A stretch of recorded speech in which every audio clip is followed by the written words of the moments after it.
Bonjour à toutes et à toutes, heureux de vous retrouver à Psy à la maison 96. Aujourd'hui, nous allons voir le syndrome Hikikomori. Alors, j'ai abordé ce syndrome dans ma dernière vidéo, Psy à la maison 95, lors de l'agoraphobie. J'ai dit que je ferai une vidéo, donc j'en fais une. Nous allons voir pourquoi il est intéressant de se pencher sur cette pathologie psychologique encore peu développée, donc rare à ce jour dans le monde occidental. Alors, je me suis intéressé à cette phobie sociale suite à un cas concret dans ma pratique. Vu les symptômes de ma patiente, la question du syndrome Hikikomori s'est posée à moi, car la jeune patiente ne rentrait dans aucune case connue de phobie ou de trauma névrotique dans notre système métrique de pathologie européenne, donc occidentale.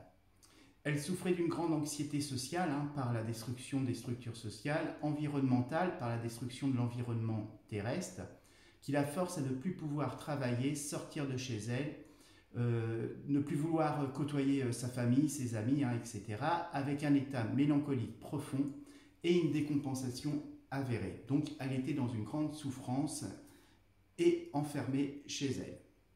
Alors, c'est quoi le Hikikomori? Alors, vous l'aurez deviné, le mot il est japonais, même si nous pouvons le retrouver en Corée du Sud. Il est apparu dans les années 90 au Japon. Il touchait à l'époque 0,2% de la population et concernait beaucoup les hommes. Alors à cette époque-là, il faut savoir que quand c'est arrivé au Japon, ils pensaient que ça allait toucher quelques générations et que ça allait disparaître. Et bien à ce jour, le chiffre est constamment en augmentation et non seulement ça touche les hommes, mais maintenant ça touche aussi les femmes. C'est pour ça que c'est intéressant de s'y intéresser parce que c'est grandissant. Alors, une nouvelle phobie sociale se développe chez les jeunes, c'est les jeunes japonais. Rejet des infrastructures sociales qui font qu'ils restent chez eux, cloîtrés, et particulièrement dans leur chambre sans sortir. Leur perte de confiance totale en eux-mêmes les amène à perdre confiance dans la société. Ils se sentent rabaissés, non reconnus par la société, ils s'isolent, ils se referment sur eux-mêmes.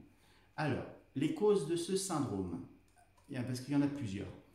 Un sentiment fort de ne pas répondre aux attentes familiales et sociétales. Ils sont persuadés de ne pas pouvoir y arriver comme les autres. D'où la perte totale de confiance en soi. Mais quand on connaît la pression des écoliers japonais concernant la réussite scolaire, c'est pas étonnant. 2. La structure et l'abnégation de soi de la société japonaise demandée aux personnes. C'est-à-dire qu'il y avait une très forte pression sociétale et du monde du travail. Donc ça ne correspondait pas à tout le monde, c'était trop. 3. Enfants uniques sur qui les parents misent tout l'avenir de la famille, qui contraste avec une éducation de l'enfant roi. Je vais m'expliquer. C'est-à-dire que les Japonais, comme ils n'avaient qu'un seul enfant, parce qu'il fallait réduire le nombre de la population, ils misent tout sur cet enfant. Et donc, ils vont être très fusionnels, très attentifs à l'enfant, et l'enfant va faire un peu ce qu'il veut. Malheureusement, ça va contraster avec ce que peut vivre l'enfant à l'école, où ça va être très structuré, où ils vont être confrontés à la réussite scolaire, qui en demande beaucoup trop pour certains. Il suffit d'être fragile au niveau affect, au niveau émotionnel, pour que ça se passe mal. Donc voilà, le Hikikomori va établir des relations virtuelles facilitées par l'internet, surfer sous anonymat, c'est pour ça qu'il reste dans sa chambre. Il passe son temps à dormir, regarder la télévision, à jouer sur le PC ou console.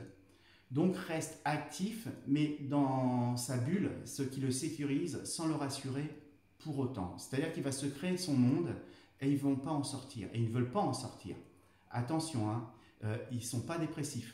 Ils continuent à avoir du lien avec leur famille, mais ça va être au strict minimum. Ils vont rejeter, mais ils restent en lien. Voilà. Donc, au Japon, la prise en charge thérapeutique se fait à domicile. Elle est familiale car elle impacte toute la famille. En Occident, elle est encore à déterminer car nous sommes peu enclins à la consultation externe. Chez nous, le patient vient en cabinet. Il faudra sûrement s'adapter dans l'avenir en Occident, car la visio a ses limites, même si elle a la gloire d'exister, il faut dire ce qu'il y a, c'est une bonne chose. Idem pour la prise en charge en structure psychiatrique. Chez nous, la structure psychiatrique, c'est on va dans un hôpital et l'hôpital ne vient pas à vous.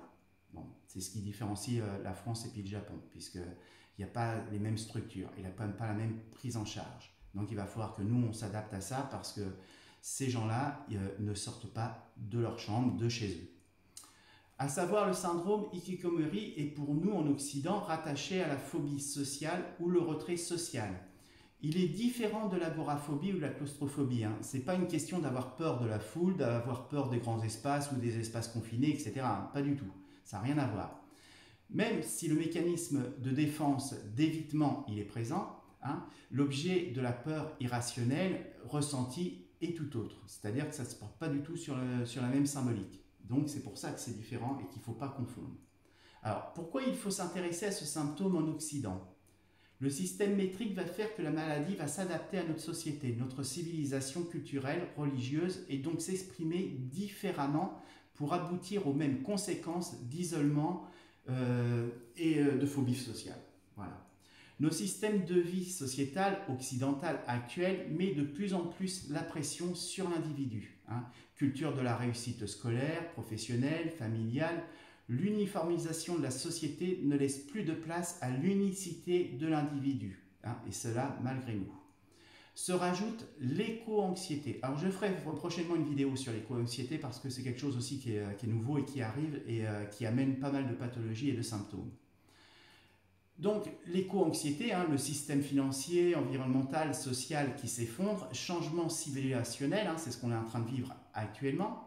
La perte de repères et de valeurs culturelles, religieuses, font naître une grande culpabilité chez les nouvelles générations, ce qui peut faire advenir des hikikomori occidentales. C'est pour ça que c'est intéressant, parce que je pense que ça va vraiment arriver chez nous, on commence à avoir des cas, et donc il serait important de s'y intéresser, de s'y préparer pour pouvoir prendre en charge les hikikomori occidentales. Alors, le confinement du Covid-19, la perte du monde d'avant, la situation anxiogène de la guerre en Ukraine, la débâcle économique, le réchauffement climatique, la non-reconnaissance au travail, la perte de confiance dans les institutions, quelles qu'elles soient, la grande démission qu'on peut voir actuellement, des gens qui décident de ne plus travailler ou de changer de travail, ça en fait partie. Alors, ce sont des facteurs qui pourraient amener les générations actuelles ou à venir à créer des hikikomori.